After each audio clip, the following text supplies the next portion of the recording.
All right.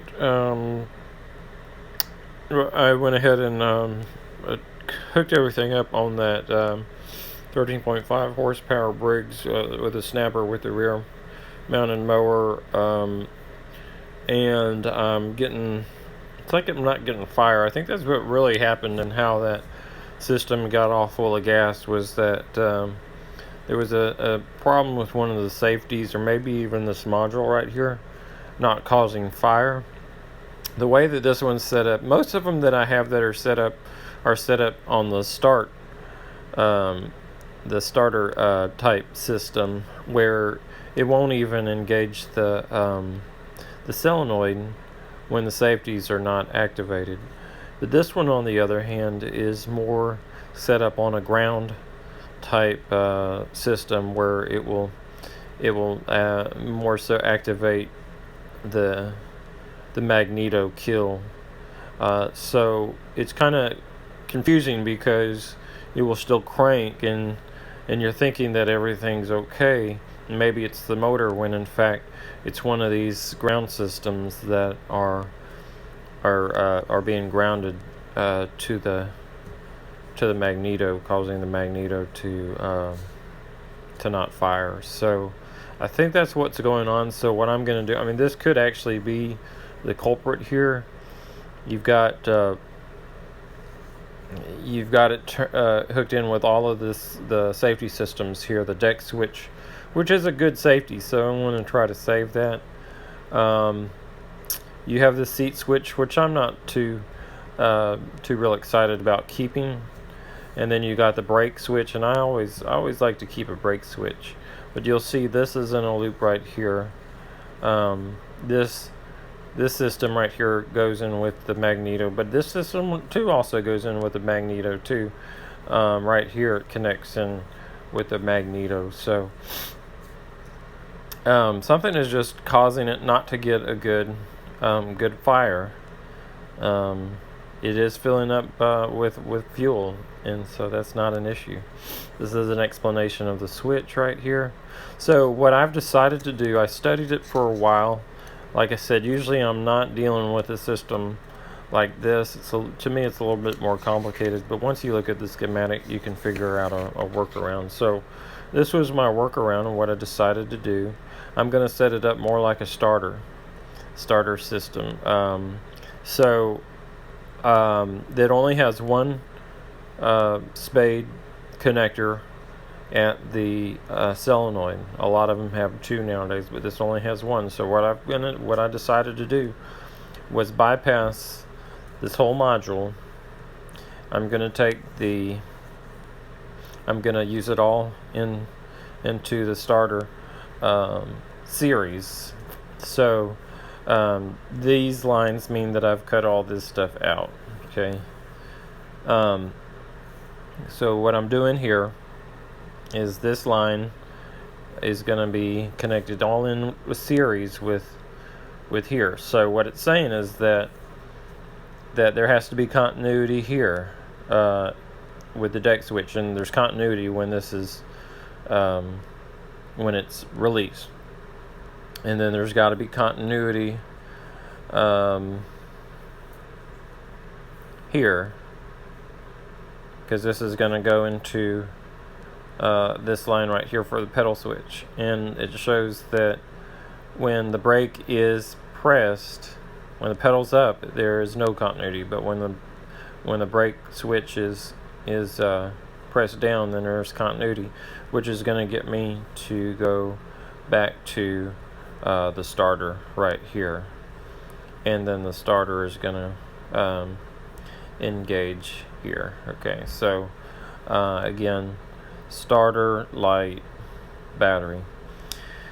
Now on here, the light goes to the starter, or the carb solenoid, which I've done away with. Those things generally will have problems, and so I'll just totally get rid of the L. So I've totally deleted the seat switch and this whole system right here, but I do still have the ignition ground going to the M here on the switch, which when it's off, M grounds to the body. Okay, and that's what I want. Okay, so this switches all of my safeties over from this, to me, more complicated grounding system, which to me has a little bit more potential of problems.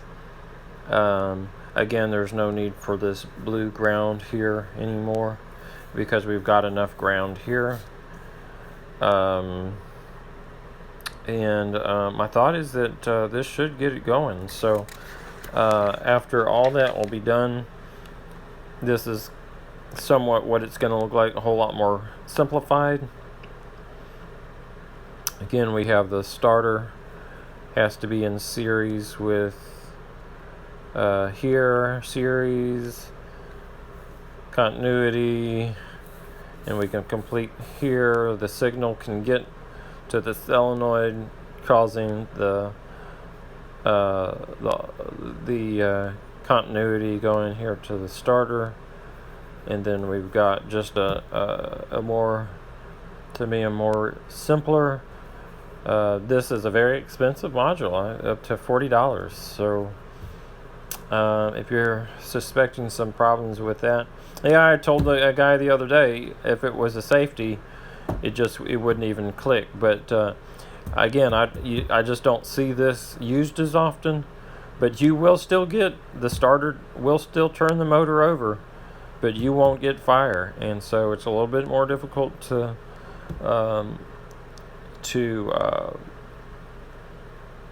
diagnose, to figure out. But when you figure out and you look at the wiring schematic and the diagram, and you find, I mean, there was all different kinds of things that had to be correct in order for the firing to take place. I think there's some firing that actually takes place, but not enough. With not enough impulse to actually ignite the gas, because I was getting some readings, maybe a weak spark and that sort of thing, but just wasn't getting the combustion. And I went over and over and over that motor, and I looked at it and looked at it and looked at it. The timing looks perfect, just like all the other motors. It's breathing in, breathing out. I mean, there's 120 compression. There's just no reason that this motor should not be starting right up when I started, except for the situation that is going on with. In fact, what was going on, I think, well, number one, I wasn't sitting on the seat, and they've got a little situation here. It says seat switch normally closed when off seat. Okay, but here, note, plug switch makes continuity if disconnected. So they even had something in the plug. So I mean, this could have been an issue right here. That might not have been working. I did find out for sure that this one was working. This one, I think, was